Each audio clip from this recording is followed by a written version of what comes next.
Hello students, I am मैंक and welcome to our channel agriculture universe. आज का topic है हमारा efficient cropping system and their evolution. Okay, detail में video रहेगा, लास्ट तक वीडियो को जरूर देखिएगा। 110 आपका कॉन्सेप्ट क्लियर हो जाएगा। तो चलिए इसी के साथ शुरू करते हैं। What is efficient cropping system? Okay, पर्याप्त फसल प्रणाली क्या है? चलिए देखते हैं हम। An efficient cropping system refer to a method of agriculture that maximize productivity while minimizing inputs such as water, fertilizer and pesticides. Okay, यहाँ पर बताया जा रहा है कि जो efficient cropping system है, जो पर्याप्त फसल प्रणाली है, यह रिफ़र करता है method of agriculture। ये क्या है? एक method of agriculture है that maximize, जो कि maximize करता है productivity, पैदावार, वाइल मिनिमाइजिंग, जबकि उसमें कम हम लोग इनपुट्स डालते हैं, जैसे कि हो गया पानी, फर्टिलाइज़र हो गया और आपके पेस्टिसाइड हो गया। यानी एफिशिएंट क्रॉपिंग सिस्टम एक ऐसा मेथड है हमारे एग्रीकल्चर का जो कि ज़्यादातर प्रोडक्टिविटी देता है, यानी कि ज़्यादातर पैदावार देता है फसल का, और उसमें हम लोग कम प्रयोग करते हैं पानी का, फर्टिलाइज़र का, पेस्टिसाइड वगैरह का। यही हमारा क्या एफिशिएंट क्रॉपिंग सिस्टम यानी पर्याप्त फसल प्रणाली। Okay, it involve practices such as crop rotation.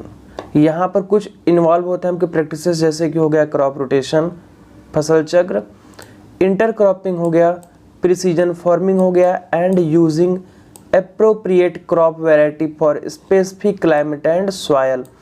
और एप्रोप्रिएट क्रॉप वैरायटी का हम इस्तेमाल करेंगे for specific climate and soil, यानी कि किसी स्पेसिफिक जलवायु के लिए और मृदा के लिए।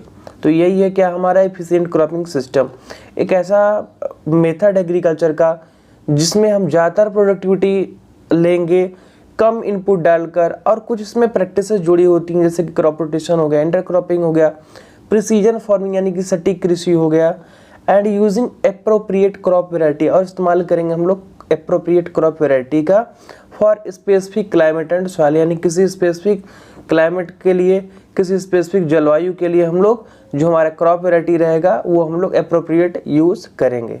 That's clear. चलिए देखते हैं, कुछ और पॉइंट दिया गया है नीचे। Efficient cropping system aim to improve yield sustainably, conserve natural resource, reduce environmental impact and enhance farm profitability. Okay, यहाँ पर बताया जा रहा है कि जो इफिशिएंट क्रॉपिंग सिस्टम है इनका मेन लक्ष्य होता है इम्प्रूव यील्ड, यानी कि जो उपज है उसमें सुधार करने। ओके, यानी कि जो हम उपज है उसको सुधार करना। सस्टेनेबली यानी कि स्थायी तरीके से। कंजर्व नेचुरल रिसोर्स, और जो भी नेचुरल रिसोर्स हैं, जो भी प्राकृतिक आपके स्रोत हैं, उनको क्या करना है? संरक्षित करके रखना है, कंजर्व करके रखना है। रिड्यूस इन्वायरमेंटल इम्पैक्ट, जो भी प्रभाव पड़ रहा है हमारे वातावरण पे, उसको क्या करना है? उसको रिड्यूस कर देना है। Okay, reduce environmental impact and enhance farm profitability, और इनहेंस करना यानी कि बढ़ाना है जो हमारी कृषि का जो भी प्रॉफिट हो रहा है, जो भी हमारे जैसे ग्रेन हो गया, यील्ड वगैरह हो गया ना, जैसे उपज मिल रहा है, तो उसको क्या करना है? प्रॉफिटेबिलिटी और ज़्यादातर बढ़ाना है। मेन यही लक्ष्य है किसका? आपके एफिशिएंट क्रॉपिंग सिस्टम का। That's clear. चलिए देखते हैं नेक्स्ट पॉइंट। नेक्स्ट है हमारा evolution of this system involves. Okay, यहाँ पर देखेंगे हम, इसके पहले पढ़ चुके हैं एफिशिएंट क्रॉपिंग सिस्टम। अब इसी का पढ़ेंगे हम कि यहाँ पे जो इवोल्यूट हो रहा है, यानी कि जो मूल्यांकन कैसे किया जा रहा है, कुछ जो यहाँ पे दिए गए हैं पॉइंट्स। ओके, फर्स्ट हो गया जैसे कि यील्ड एंड क्वालिटी।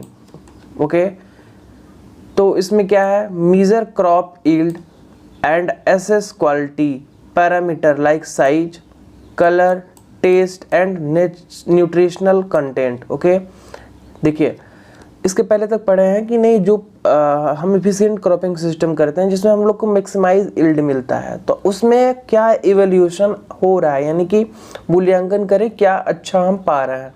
तो पहला तो हमारा हो गया यील्ड एंड क्वालिटी, जिसमें हम लोग मेजर करेंगे क्रॉप की यील्ड।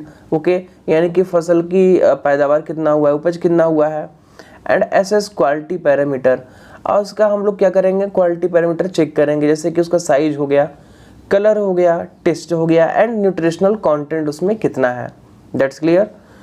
अगला है आपका रिसोर्स यूज इफिशियंसी।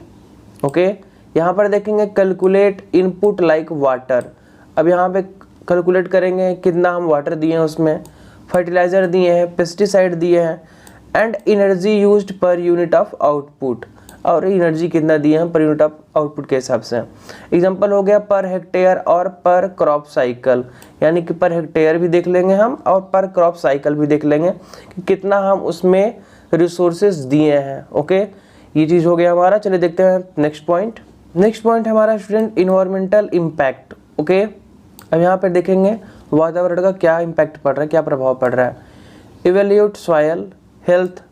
अब क्या करेंगे इसमें हम मूल्यांकन करेंगे जो हमारी सॉयल हेल्थ है, जो मृदा की हमारा जो मिट्टी हो कितना स्वस्थ है। ओके, उसकी हेल्थ क्या है। वाटर क्वालिटी चेक करेंगे हम, बायोडाइवर्सिटी भी देखेंगे। ओके, यानी कि वाटर क्वालिटी कैसा है, बायोडाइवर्सिटी यानी कि विभिन्नता जो है तो वो कैसा एक तरीके से रोल प्ले कर रही है फार्मिंग में, तो यहाँ पे ये हो जाएगा क्या इम्पैक्ट पड़ रहा है उसका। ग्रीन हाउस इमिशन भी हो गया, ठीक है, एंड ओवरऑल इकोसिस्टम रेजिलेंस, इनका क्या प्रभाव पड़ रहा है हमारे कृषि के ऊपर, तो ये हो गया इन्वायरमेंटल इम्पैक्ट। आपको बस थोड़ा थोड़ा याद रखना है कि नहीं कौन कौन सी चीज़ की इवोल्यूशन हुआ है हमारे क्रॉपिंग इफिशिएंट क्रॉपिंग सिस्टम में और क्या मिला है हमें। That's clear. नेक्स्ट पॉइंट है economic viability. Analyse production cost, analyse करेंगे कितना प्रोडक्शन कॉस्ट है, यानी कि पैदावार करने में कितना हमको कॉस्ट लगाना पड़ा है, मार्केट का प्राइस कितना है, प्रॉफिटेबिलिटी प्रॉफिट कितना निकला है, एंड रिटर्न ऑन इन्वेस्टमेंट, और वापसी में और रिटर्न करने पे इन्वेस्टमेंट मतलब कि कितना हम दिए हैं उसमें। टू डिटरमाइन इकोनॉमिक सस्टेनेबिलिटी, जिससे कि हम लोग को प्रॉपर पता चल जाए कि नहीं आर्थिक स्थिरता क्या है और कितने का हमको प्रॉफिट हुआ है। तो ये हो गया। नेक्स्ट लास्ट है हमारा सोशल इम्पैक्ट। ओके, अब इसमें समाज का क्या प्रभाव पड़ा भाई।